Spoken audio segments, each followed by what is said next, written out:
no money, but was able to help. One day, Peter and John were going up to the temple at the time of prayer, at 3 in the afternoon. Now a man crippled from birth was being carried to the temple gate called Beautiful, where he was put every day to beg from those going into the temple courts. When he saw Peter and John about to enter, he asked them for money. Peter looked straight at him, as did John. Then Peter said, "Look at us." So the man gave them his attention, expecting to get something from them. You know, a crippled beggar asked Peter and John for money. Kaugalian po ng mga tao noong araw, at hanggang ngayon din naman sa maraming mga bahay dalanginan, in many places of worship, nilalagay po nila yung mga may sakit, yung mga lumpo, mga bulag, sa may pintuan ng templo para sila ay humingi ng limos. Sapagkat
inaasahan na bago ka lumapit sa Diyos, gagawa ka muna ng mabuti sa iyong kapwa.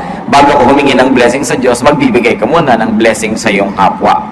Meron ding spiritual dimension, yung paglalagay po ng mga may sakit dyan sa paanan ng hagdanan ng mga templo at bahay dalanginan, sapagkat naniniwala rin ng marami na mayroong dadalaw ng mga banal na tao, mga kinakasihan ng Espiritu, pupunta doon sa templo at sakali man ay makapagbigay sila ng payo o lunas o kagalingan sa mga may sakit. Kaya hindi lahat ng namamalimos sa pintuan ng mga simbahan ay humihingi lang ng pera. Yung iba, hinahanap nila, madaanan man lang sila ng anino ng isang kinikilala nilang banal na tao at naniniwala sila na merong magiging blessing sa ganong uri ng gawain. The Bible is silent about approving or disapproving that kind of practice, but we are just citing a very truthful and a very factual historical occurrence that these sick people are being placed at the temple gates to seek alms, and not only money, sometimes food, and very often spiritual blessing. And so this was the case of this crippled man. Mula pagkabata ay lumpo na ang lalaking ito, kaya lumaki na lang siya sa awa ng iba. Hindi natin alam kung mga kamag-anak niya ay nagdadala sa kanya, ulila ba siya o ano, pero itinuturo lagi sa kultura ng mga Israelita na maging matulungin sa mga kapuspalad. Kaya merong nagdadala sa kanya, i-deliver siya doon sa may pintuan, sa may hagdanan ng templo, araw-araw para siya mamalimos. The Israelites went to the temple 5 times a day to pray. Sa maraming pagkakataon na siya ay matulungan.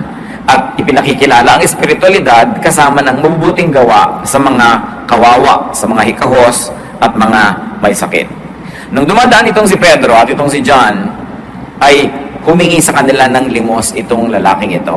Pera ang hinihingi niya, at siya ay nagulat nang sinabi ni Pedro, "Tumingin ka sa akin, tumingin ka sa amin, titigan mo kami, may sasabihin kami sa iyo." Akala niya malaking pera ang ibibigay. Acts 3, 6-8. Then Peter said, "Silver or gold I do not have, but what I have I give you. In the name of Jesus Christ of Nazareth, walk." Siguro yung first part ng sentence niya ay nakaka-disappoint doon sa lalaki. Sabi, wala kaming pera, wala kaming kapera-pera. Pero kung anong meron kami, yun ay ibibigay namin sa iyo. Sa ngalan ni Jesus na taga Nazareth, maglakad ka. Tumayo ka, gumaling ka dyan, at nang hindi ka na kailangang mamalimos pa. Acts 3, 6 to 8. Taking him by the right hand, he helped him up, and instantly the man's feet and ankles became strong. He jumped to his feet and began to walk. Then he went with them into the temple courts, walking and jumping and praising God. A very wonderful event occurring at the very gates of the temple. Sabi, wala kaming pera, yung hinihingi mo wala kami, pero meron kang hiningi na meron, hindi hiningi, yun ang meron kami. Meron kaming kapangyarihan ni Kristo. At sa pangalan niya, inuutusan ka namin, tumindig ka dyan at maglakad ka. At tapos inabot nila ng kamay itong crippled man at itinulungang tumayo. At ganun din sa panahon na yon, doon ding oras na yon, gumaling ang kanyang karamdaman. Siya hindi lang nakalakad, nagtatatalon pa, nagsasasayaw, sumunod sa kanila, papasok sa templo. So Peter and John had no money, therefore they gave no money. But they gave the power of Jesus Christ. And they gave their hands to help the beggar stand up. That's what they had. They had hands, they had spiritual power in the name of Jesus. That's what they gave. Peter and John gave what they had, company, fellowship. Matapos na tumayo ang lalaking ito, sinama nila, pumasok sa loob. For the first time sa buhay niya, nakapasok siya sa loob ng templo kasi hanggang pinto lang siya. So binigyan ni Pedro at ni Juan itong lalaking ito kung anong meron pa sila, yung kakayahan na sumama at samahan ng lalaking ito. They gave company and fellowship. And this is a great gift to an isolated and a lonely man. Kung kayo ay isang lumpo na hindi nakakapunta sa gusto niyong puntahan, kung binuhat kayo at iniwan kayo sa isang lugar, at kung hindi pa kayo kunin doon na hindi kayo makakalis doon, you must have a rather miserable life. Hindi kayo nakakapili na makakausap, yun lamang gustong lumapit sa inyong makakausap nyo, hindi kayo pwedeng lumapit sa gusto nyong lapitan. So ano pang kailangan ng taong ito? Companionship. Kailangan niyang makasama, magkaroon siya ng mga kagrupo, maging miyembro siya ng isang grupo. And that was one instance when money would have been the least meaningful gift. Maaaring sa buhay niya, nasaya na siya na ang climax ng buhay niya, magkano bang napalimos niya, magkano ba naibigay sa kanya ng mga naaawa, at ang nagiging kahulugan ng buhay niya ay kung magkano ang kanyang kinita. But that one day, all that money that he could ever ask from people and beg for became meaningless. Because now he never needed anymore to beg because he got infinitely more. Kung minsan, humihingi tayo ng pera sa tao, yung pala meron pa siyang ibang mas magandang maibibigay sa atin. At akala natin kung nakuha na natin yung pera na yon ay panalo na tayo. Ganyan din yung mga kuminsan ang dadaya. Gagawin kang business partner, bala ka lang dayain. Pag nakuha yung pera mo, akala niya nakaisa na siya. Pero kung sakasakali pala na naging patuloy ang inyong pagkakaibigan at partnership, mas marami pa siyang kikitain na kasama mo kesa sa inisahan kanya na ganon. Merong mga nagnanakaw, merong mga gumagawa ng masama, o kaya pipilitin nila na makuha nila yung pera ng kapwa nila, yung parte nila, mana nila, hindi nila alam kung natuwa pala yung kapwa nila na yun sa kanila, mas malaki pa ang naghihintay sa kanilang gantimpala. There are times when money is the least that we could get and receive from people. That's why we must have the spiritual discernment to know when money is not what it counts. Now, lack of money does not have to be equated with inability to help. Isa yan sa nakita po natin na napaka-practical na katotohanan. It doesn't mean inability to give. Pag wala kang pera, hindi ibig sabihin wala ka nang pwedeng ibigay, na wala ka nang pwedeng magawa, na magiging baliwala ka na. So what is important for us is to take stock of what you have and give it. Give from it. Ano bang meron ka? Ano ba ang pwede mong ibigay sa nangangailangan? Ano ba ang pwede mong ibigay sa isang organisasyon na gusto mong tulungan? Ano ba pwede mong ibigay sa isang church? Sa iyong bayan, marami pa. Punong-puno po ang Biblia ng mga kautusan at mga katuruan tungkol sa pagbibigay ng kung anong meron ka. 1 Timothy 6:18 to 19, command them to do good, to be rich in good deeds, and to be generous and willing to share. In this way, they will lay up treasure for themselves as a firm foundation for the coming age. So dapat daw palabigay ang tao sapagkat yan lang ang paraan na nakapag-impok siya ng kayamanan para sa darating na panahon. Doon sa panahon na walang hanggan, sa panahon na uuwian ng lahat ng nilalang.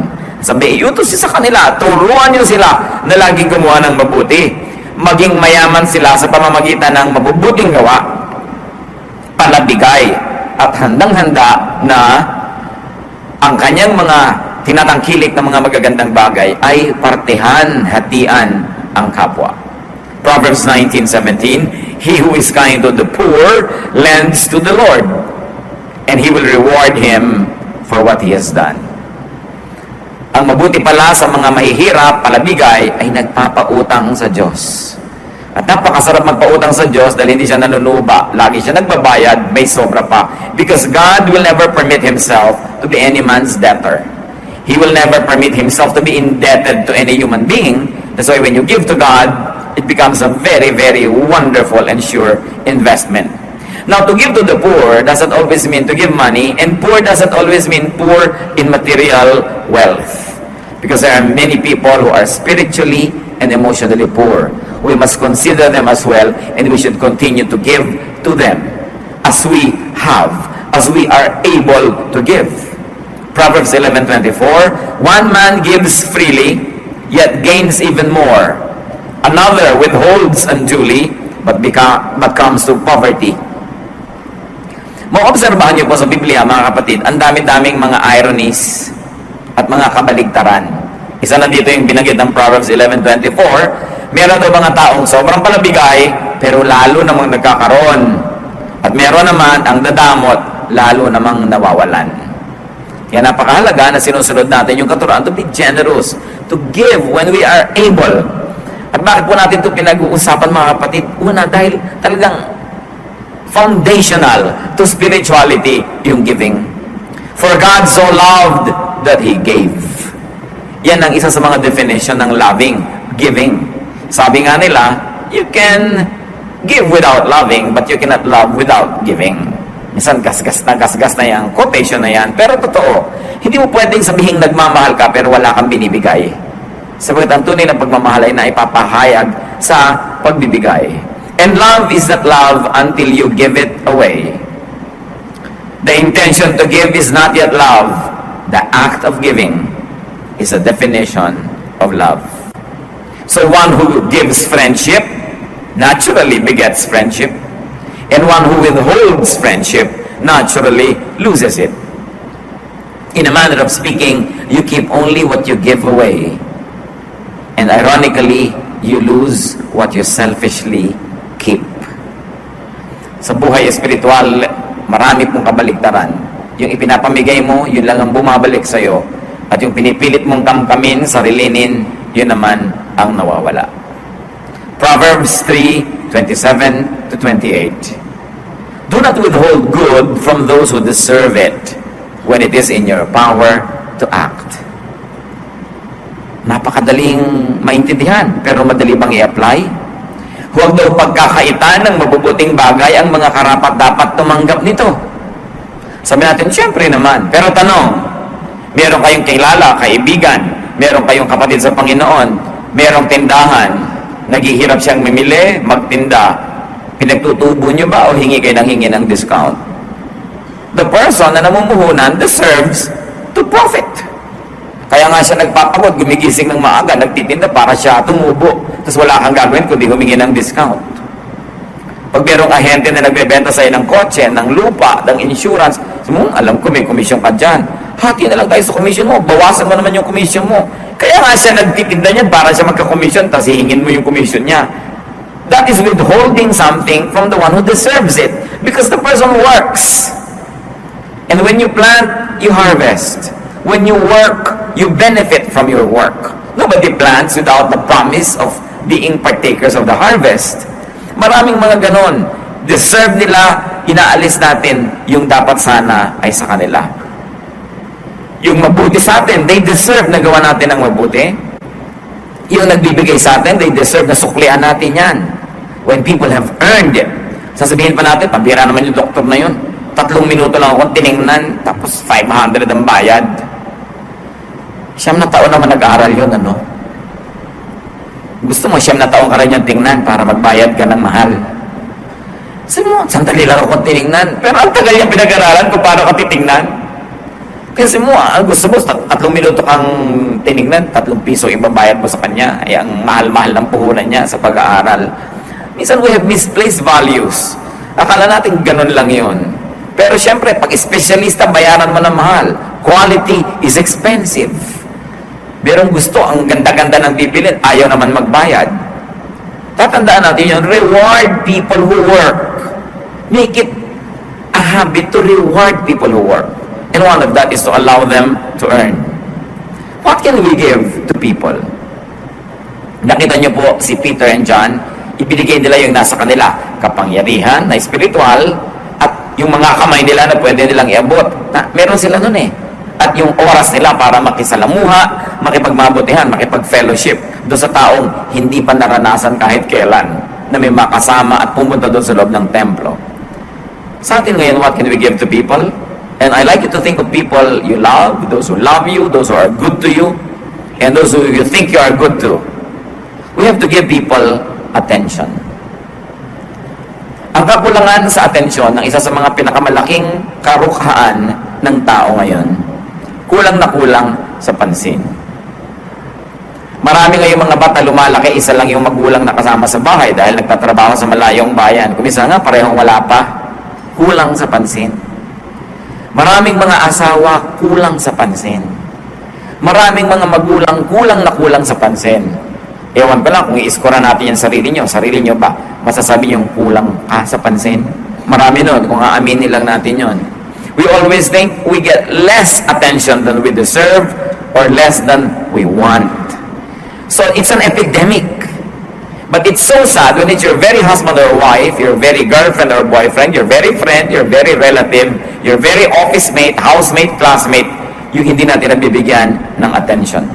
We can write, we can call, madali mag-text, and some even YM, mag-chat, so that we can minister to give comfort. You can give comfort. We can give company. It's very important to give people companionship.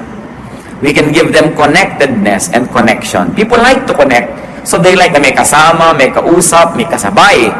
People need affirmation, and we can even give them entertainment. When there's too much to worry about and to think about that they're already at the brink of probably destroying themselves or being destroyed, then people need to be entertained. Kailangang malibang, maaliw, kailangang ilayo ang iniisip sa mga nagpapabigat sa kanilang buhay. At lahat ng yan ay dapat at kailangan nating ibinibigay sa ating kapwa. 2 Corinthians 1:4, God comforts us in all our troubles so that we can comfort those in any trouble with the comfort we ourselves have received from God. Tayo daw ay binibigyan ng Diyos ng ginhawa at nang sa ganoon ay makapagbigay din tayo ng ginhawa sa mga nangangailangan nito. Sa makatuwid, ang ginhawa na ating tinatamasa ay hindi lang para sa atin. Ito ibinibigay din ng Diyos para tayo naman ang magbigay nito sa mas nangangailangan pa. So whenever you are not very needy of comfort, it means that you are positioned to be the giver of it. Dalawa lang naman yan eh. Kayo yung talagang kailangan yung may magpaginhawa sa inyo, magpaluwag ng loob, mag-minister sa inyo, magpalakas ng loob. Pero kung hindi ganun ang ating kalagayan, salamat. Pero ang ibig sabihin, tayo naman ang dapat naghahanap ng mapagbibigyan natin ng ganong ginhawa. Job 2:11, when Job's 3 friends heard about all the troubles that had come upon him, they set out from their homes and met together by agreement to go and sympathize with him and comfort him. Alam natin ang kasaysayan ni Job, napakayaman, napakasikat, pero lahat ng pagpapalang ito nawala sa isang iglap. Namatay ang mga anak, naglaho ang mga kayamanan, nabalot ng galis ang kanyang katawan, nagkaroon siya ng sakit. Yung 3 kaibigan niya, nag-usap-usap, nagkita, naglakbay ng malayo para makiupo sa kanya doon sa mga abo. Kaugalian nun, umuupo sila sa abo pagka sila ay nagdadalamati. When they are mourning, they sit in ashes. Not to mention the fact that Job was covered with sores and wounds, and he needed this disinfectant, mga ash, to cover his open wounds. But they sat with him 7 days, not saying anything. just providing the ministry of presence. Mga kapatid, presence is a very powerful ministry. Hindi mo na kailangan pa magsalita, hindi mo kailangan mag-moralize, hindi mo kailangan mag-philosophize. Just be there when people are sick, when people are lonely, when people are needy, when they are dejected and rejected, when they are frustrated with life. Just be there. And there's power from your presence that could minister to the person. Kaya talagang binibigyan natin ng panahon yung ganong uri ng ministry. We can give people companionship. Magkakamag-anak na itong mga pinag-uusapan natin. Companionship is one of the deepest needs of man. And most of the time, it is never met adequately. Matthew 26, 36 to 38. Then Jesus went with his disciples to a place called Gethsemane. And he said to them, "Sit here while I go over there and pray." He took Peter and the two sons of Zebedee along with him, and he began to be sorrowful and troubled. Then he said to them, "My soul is overwhelmed with sorrow to the point of death. Stay here and keep watch with me." Napakalalim na maaari po nating mapag-aralan dito sa hiniling na ito ng Panginoong Yesus sa kanyang mga disciples. You will imagine Jesus of Nazareth. You will imagine the power that was in him. He was driving out demons, healing the sick, raising the dead. Pero sabi niya sa kanyang mga kasama, sobra ako namimigati, sobra ako nalulungkot, ang bigat-bigat ng kalooban ko, damayan niyo ako. Dito kayo, samahan ninyo ako. Kung si Jesus nangangailangan ng kasama, lalo sa ganung mga malulungkot na panahon, at kung siya'y marunong malungkot, mangulila, humiling ng mga kakasama, hindi lalo naman tayong lahat. Kailangan natin yun. Kaya kailangan marunong tayong makiramdam. Kung minsan may magte-text sa'yo, "Musta?"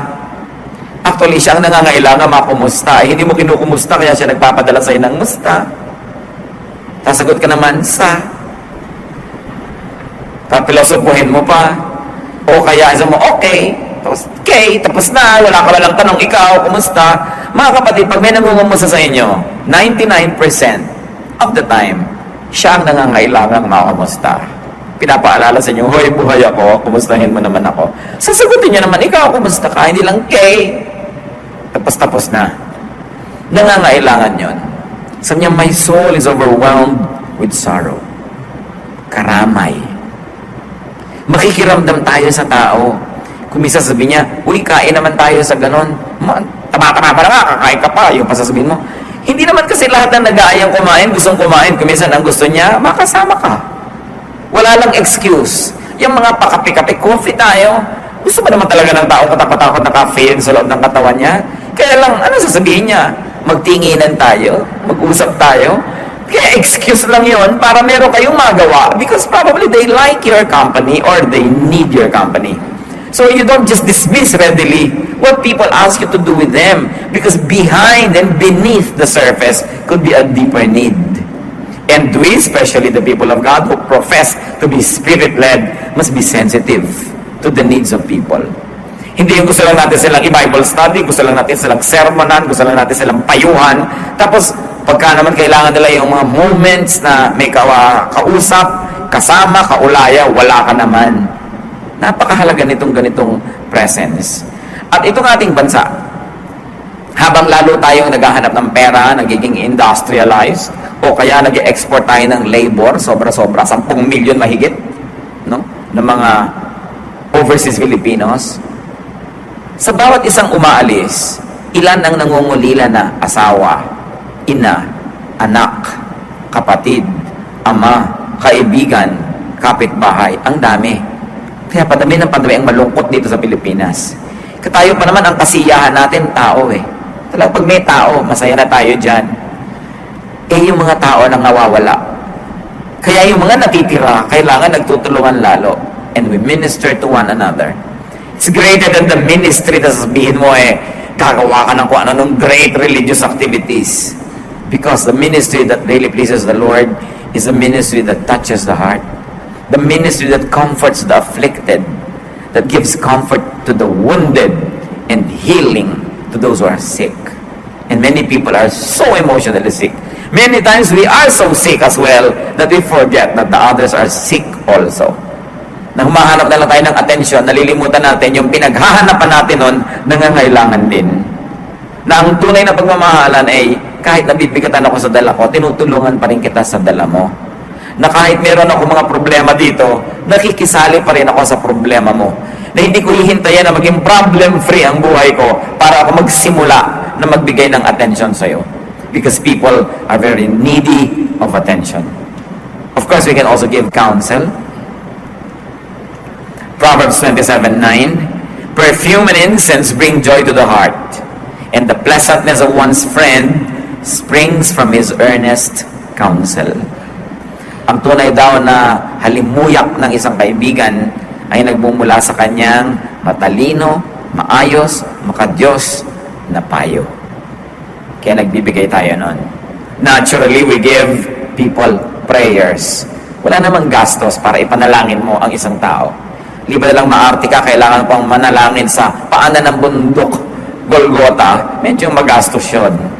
Pero kahit saan ka naman, pwede ka mag-pray. So, hindi ka nagkakagastos, pwede mong ibigay yan. 2 Corinthians 1:11, as you help us by your prayers, then many will give thanks on our behalf for the gracious favor granted us in answer to the prayers of many. And of course, you add to your notes, naturally, what Peter and John give Jesus. Kapag ibinigay mo na sa Panginoong Jesus, talagang kompleto na. Pasimula ng pagtanggap niya ng napakaraming mahuhusay at mabubuting bagay. Share Jesus like Peter and John did. But remember this, sharing Jesus needs practical deeds. Hindi lang tanggapin mo si Jesus, period. Kailangan sinasamahan mo, tinuturuan mo, ginagabayan, ipinapanalangin, binibigyan ng companionship. Pag pinag-aralan natin yung Christian movement, yung kauna-unahang mga pagsasama-sama nila, they were full of practical ministrations. Hindi sila tagtad ng theology, hindi sila tagtad ng mga kung ano mga difficult studies, pero punong-puno sila ng pagtutulungan, pagmamahalan, pag-iibigan, and that made the initial Christian movement very, very powerful. Because love is the most powerful of all powers. And nobody can resist love when love moves. That's why Christianity was very powerful, because it was propelled by love, defined by love, encouraged, empowered by loving. Do not let lack of money stop you from giving. Minsan meron tayong poverty mentality. Akala natin kung wala tayong pera, tayo na lang lagi dapat ang tumatanggap. Tayo na lang dapat lagi ang mareregaluhan. Libre lahat dahil mahirap tayo. Hindi yun totoo. Pera, isa lang yan sa pwedeng ibigay. Ang dami pang iba. But we should always be giving, because giving gets us involved in the cycle of life. What is life? Inhaling, exhaling, eating, defecating, in, out. Ganon talaga ang buhay. Giving, receiving. If you do not give, you do not complete the cycle. If you keep receiving and receiving and receiving, subukan nyo, mag-inhale kayo. Inhale, inhale, inhale, and don't ever give it up. Don't exhale. Sasabog kayo nun. You'll die. Because you have to inhale and exhale. You have to receive and give so that you will have balance. Giving connects us to people. What better connection can we have with people than the giving connection? That we give to them, they give to us. And that's how interpersonal relationships are strengthened. When we become interdependent, not overly dependent, but we need people and people need us. We give to them and they give to us. That's what the city is all about. That's what the town, the village is all about. People needing people. You want the baker to be there. You want the bartender to be there. You want the preacher to be there. You want the laborer to be there. You live in a village. You live in a town or a city where people minister to people. You don't live a hermit's life. That's what being together is all about. So giving connects. Giving earns for us the privilege to receive. And not only that, to keep receiving. Sometimes you receive, you do not give back. You still receive. You do not give. You do still receive. You do not return the favor. You receive. You do not give back. Do you think you can keep on receiving? No. It will stop. Because only logical way to complete the cycle of receiving is giving also. Kailangan nagbibigay. It is only when you give that you continue to perpetuate the recycling of very positive energies. Proverbs 11:25, a generous man will prosper. He who refreshes others will himself be refreshed. Yan ang paraan. Para ka manariwa ang mga pagpapala sa iyo, panariwain mong iba. Para ka madilig, magdilig ka. Para ka sumaya, magpasaya ka. Napakahalagang maisip yon. Giving empties us enough to receive again. Because when you let go, your hands become free to receive fresh supplies. And giving expresses our gratitude to the giver who is God and to all other givers who are people. Kung tayo marunong tumanang ng loob sa Diyos, pag tumatanaw tayo ng ating utang na loob, nagbibigay tayo sa Diyos, sa kanyang gawain, at sa kapwa-tao. Ang isa sa mga pinakamabuting pagtanaw ng utang na loob sa kapwa-tao, lalong-lalo hindi mo na kaya siyang bayaran, wala siya, o hindi niya kailangan, gumawa ka ng mabuti sa iba na hindi rin makakabayad sapagkat walang-wala. Mas hindi ka kayang suklian o bayaran, mas totoo ang pagbibigay. At noon lang tayo nakakabayad-bayad sa napakarami rin namang tao, hindi na natin kayang hanapin pa para suklian din sa mga kabutihang ginawa nila sa atin. Very especially if you receive good things from people, give back to your benefactors. All beneficiaries should give back to their benefactors. Sometimes you cannot give back money, but even money is a temporary issue. Sometimes you cannot now, but tomorrow or next year you can. Sometimes the person who has money giving you now, next year will have very little of it, and you have more of it, it's your turn to give. Panahon. Alam niyo, isa sa mga pinakamalaki nating pagkakamali, pag meron pala bigay sa atin na ang tingin natin mayaman, who has everything, hindi na tayo nagbibigay.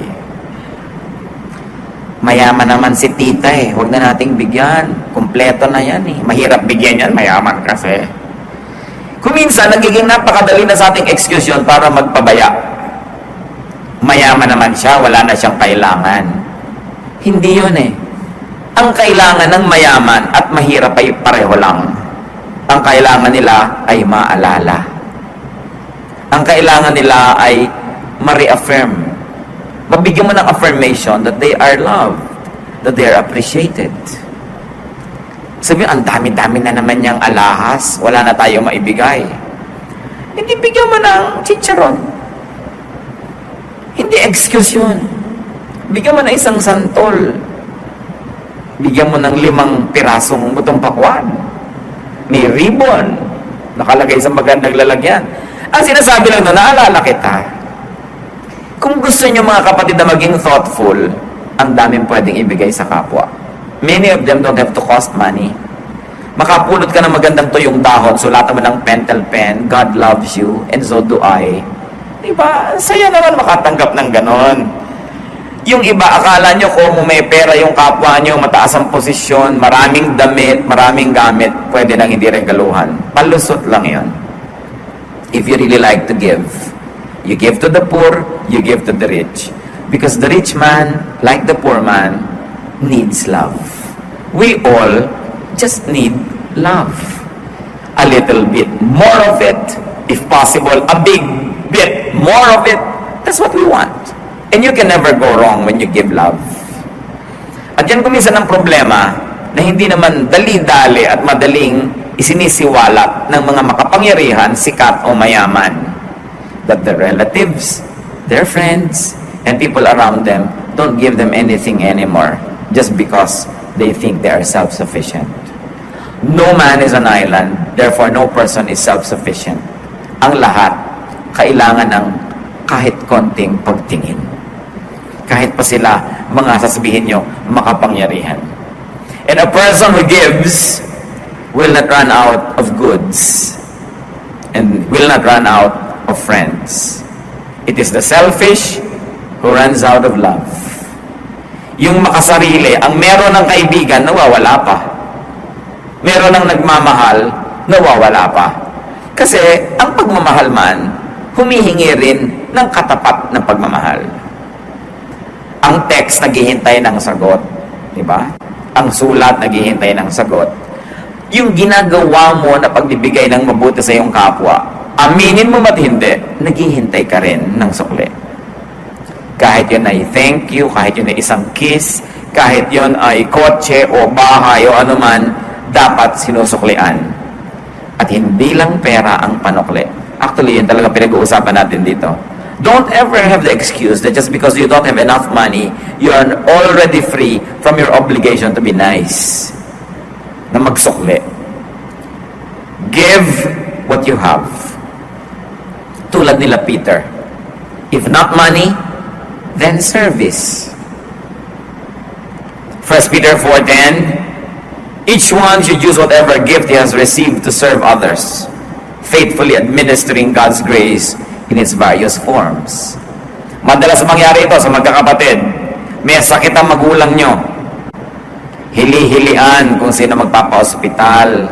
Pakiramdaman kung sino ang pinaka hindi makakatiis.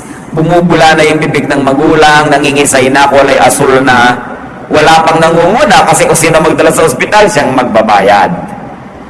Pakiramdaman. Mga kapatid, siguro hindi naman mahirap isipin ganito. Natural, yung mas maraming pera, yun ang meron siya eh. Siguro mas maaasahan talaga na siya ang magbibigay. Pero ikaw na walang pera, di ikaw ang magbantay. Ikaw na yung magpabarot pa rito, mag-ayos-ayos. Kasi wala ka nang kontribusyon na pera. Give service. Sa magkakapatid, lagi nagkakahilian, ay si ate maraming pera yan, ay si junior, yan ang maraming pera, yan ang paggastos, yan anong kontribusyon mo doon? Kailangan meron. Kung hindi ka makakapagbigay ng pera, serbisyo. Mahilig kayo maglinis ng mga nicho-nicho dahil November 1, hindi ikaw makakapagbigay ng pintura, ng makalburot, kung ano-ano, hindi ikaw magkulkul doon, maglinis-linis doon, mag-brush. Kailangan mayroon kayo contribute, hindi lang pera ang kinocontribute ng tao. Lalo kung wala kang pera, dapat willing ka laging volunteer na maglingkod. Kasi yun na nga yung currency mo. Yung mga 10 mga daliri. Magli o magsawa, mag-abroad at hindi magbigay ng number kung nasan siya dahil talagang nagsawa na. Huwag nyo namang sobrang asahan yung naaasahan. Tapos lagi natin pinapalusot, yung nagpapalusot. Because that is not God's justice. You should reward those who work and punish those who do not. Sabi nga sa New Testament, if anyone does not work, he should not eat. Talaga ang higpit ni Paul sa kanyang mga bagay. Pero dahil napakarami man talaga, abusero.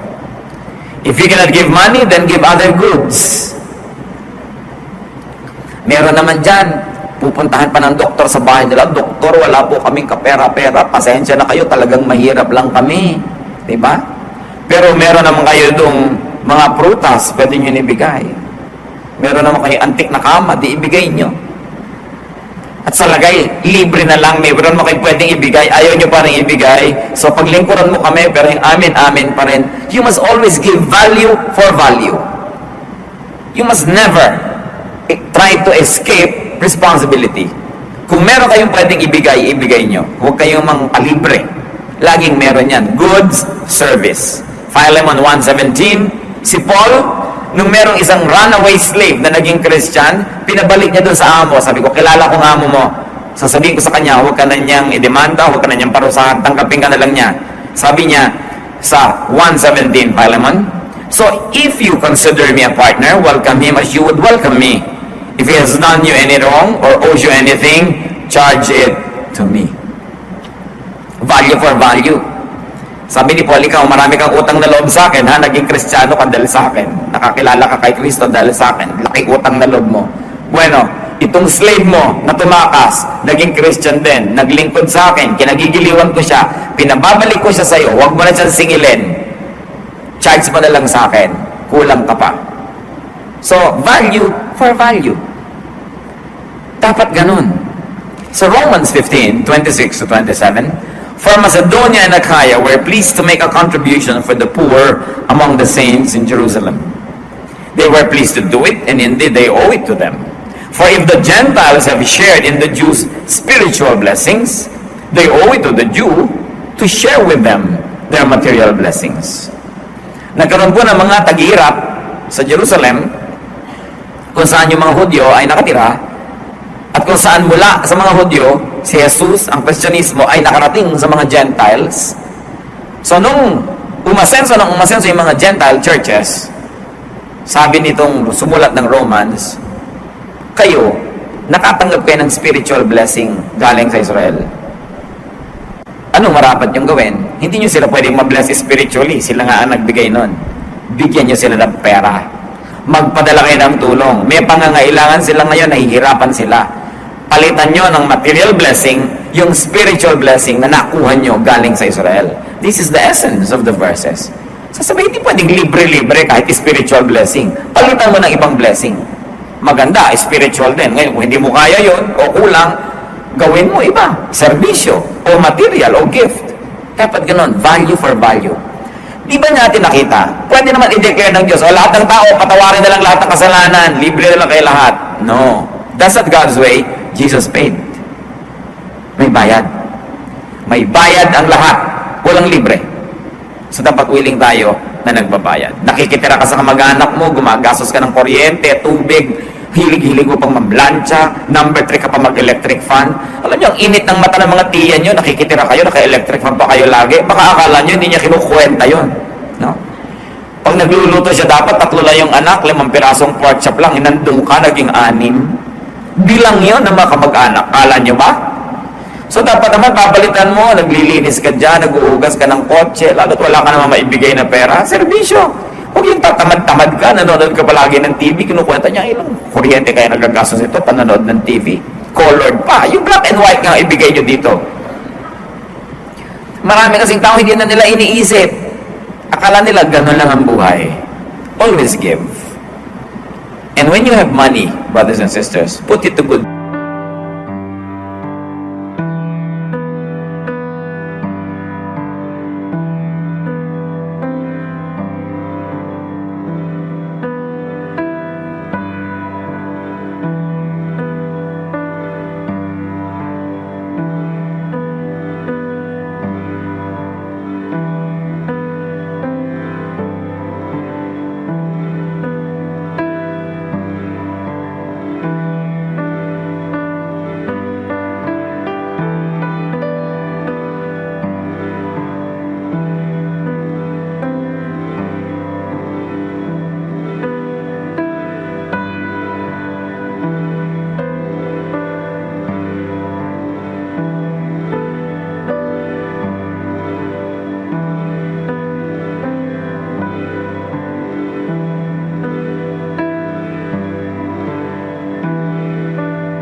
Have things, give. When you don't have things, give other things. You can give time, you can give service. Pero alam nyo, sabi nga ng isang kababata ko, sabi niya, ang sarap ipakisama ang pera. Totoo nga naman, yung nakikisama ka, yung bunutan, parang bilis-bilis mong magbunot ng pitaka. Hindi yung bayaran talagang hindi mo mabunot-bunot, laging minauna na. Yung parang kakainisan ka na niya, di ka na isasama next time. Dapat ang bilis-bilis mong bumunot. Yan ang pinakamasarap ipakisama, pera. Hindi ang kunat-kunat mo. Pinapakilos mo yan. It oils the entire machinery. And it can do lots of good things and lots of wonders. Money opens doors. Money makes people smile. They give you the extra mile. So why don't you make it work? Especially if you have it. What do you give those who love you? What don't you give those who love you? Maganda siguro pag-isip-isipan natin yan. Meron ba tayong mga napapabayaan na suklian, mahalin? Kung hindi pera, service, attention, we always have something to give. And the least is time. Diyan tayo equal. Everybody has 24 hours a day. And time is one of the best gifts you could give to people. You cannot give it to everybody. You cannot give it every time. But we must be discerning when we must spend time with people because they need us. It's very important. Diyos namin sa langit, turuan niyo kami, Lord, maging sensitive. Na sa patuloy namin pag-aaral ng iyong salita, ang maging bunga nito mas maging mabuti, mabait, mapagbigay, palabigay kami sa aming kapwa, lalo sa mga pinagkakautangan namin ng loob, lalo sa mga mabuti sa amin. Turuan mo rin kami, Lord, na maging mapagbigay kahit sa mga hindi naging mabuti sa amin, kahit sa mga hindi namin kakilala. Panginoon, turuan mo kami, Lord, na matranscend namin yung selfishness, that we feel what people feel, at huwag namin panghinayangan yung ibibigay namin sa kanila dahil kaya lang naman kami meron. Nauna na kayo, binigyan nyo na kami. Teach us not to be selfish, but to be generous. Because it is in